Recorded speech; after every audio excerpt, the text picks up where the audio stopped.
October was a very large month in terms of new gacha game releases. There was a test phase for Wizardry variants Daphne, Cat Fantasy, Girls Frontline 2, which was very poorly received and subsequently delayed. I have a video on this if you're interested. And a whole lot of other more cultured games were released. Honestly, you should just go ahead, check last month's video out to see what released. That way you can keep up to date. And trust me, you're not gonna want to miss some of those.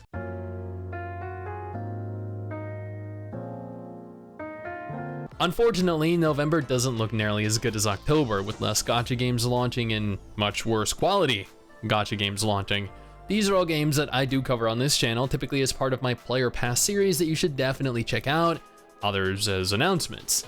With this in mind, if you enjoy staying up to date with what's releasing, and more specifically this series, make sure to like the video, leave a comment telling me what gacha you're most looking forward to, subscribe to the channel, and hit the little bell notification. These are all things that YouTube tells me that you have to do, otherwise you won't be alerted whenever I post a new video, and trust me, you're gonna want to be alerted when I post new videos. Oh, and make sure to check out the last episode in this series at the end of this video in case you missed something last month. Again, you're not gonna want to regret missing the launch of something big.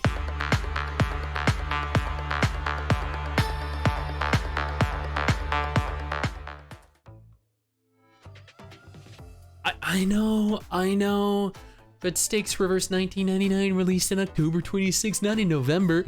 Trust me, I know.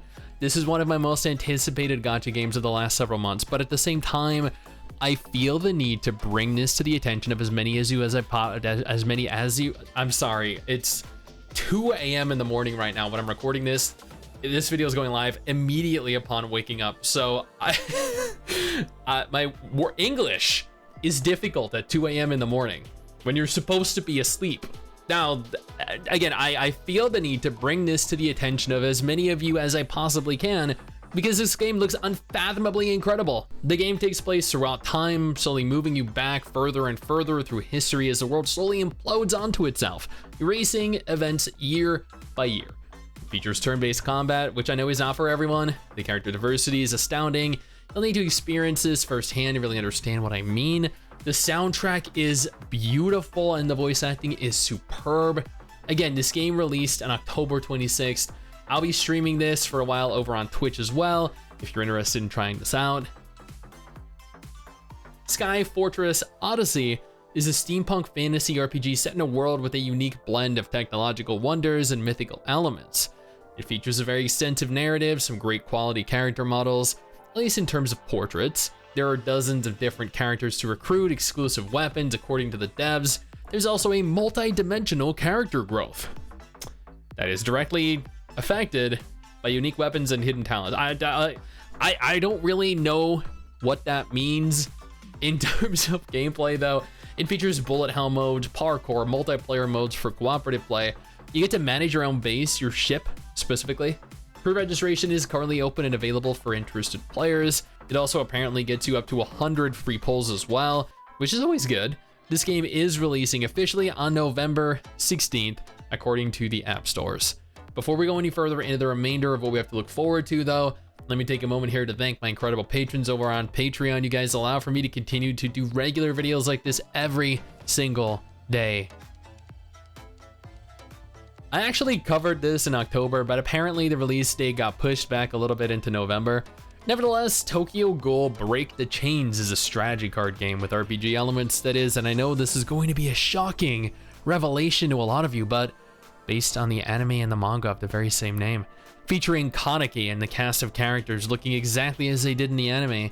Break the Chains will feature fully 3D characters and animation, supposedly has over 30 entire characters from the original series, allows for the building and maintenance of bonds with respective characters, PvP and more. I know, wow, this sounds incredible, Stix.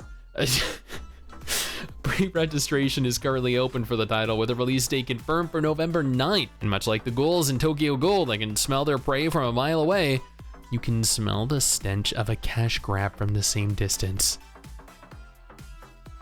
Phantom Blade Executioners is one of the most unique gacha games that I've played. I'm not used to horizontal side-scrolling beat-em-up style games, but this one really stood out to me.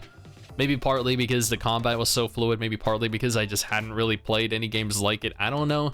It functions like most traditional RPGs. You have chapters and missions. You deploy a single character, cycle horizontally through the zone, murdering dozens of overpowered enemies, and that's pretty much it. It has a unique setting, a very unique aesthetic. It looks and feels like you're reading an old Chinese scroll, but the scroll is animated, is moving. It's difficult to explain. It's actually kind of fun though.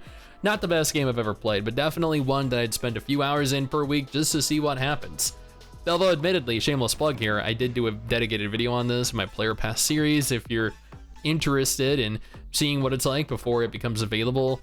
Phantom Blade Executioners does launch on November 2nd, 2023, with pre-registrations currently open and available. It's playable on Android and iOS, PlayStation via the PlayStation Store and the Epic Games Store.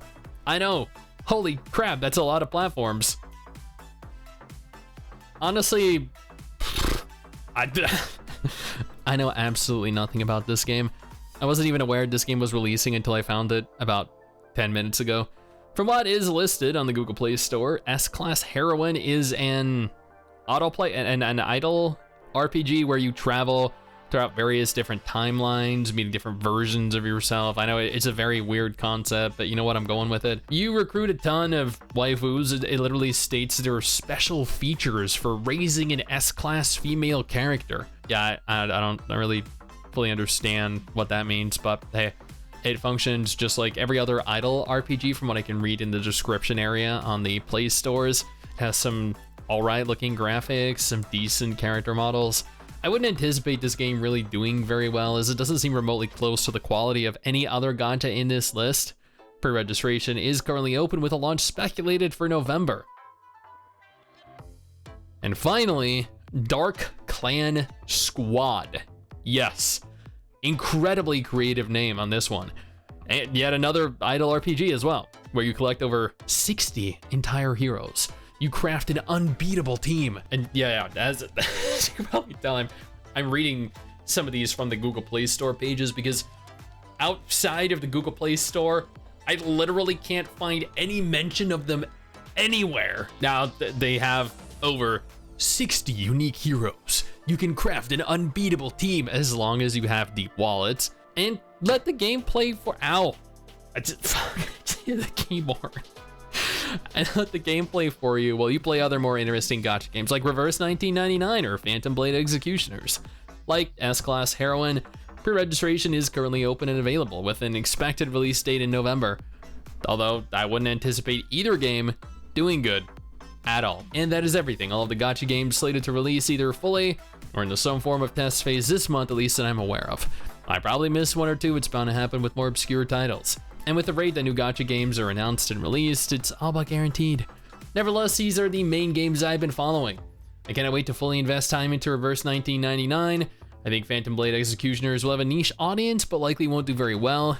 And every other gacha game is gonna release an end of service announcement in under 12 months. But I mean, that is just what I'm speculating here. Some might not even make it 12 months. Now, I do plan on doing dedicated videos on each and every one of these games as they become available, and have several videos coming in the next couple weeks of betas that I have been a part of that perhaps you weren't. So keep an eye out for those.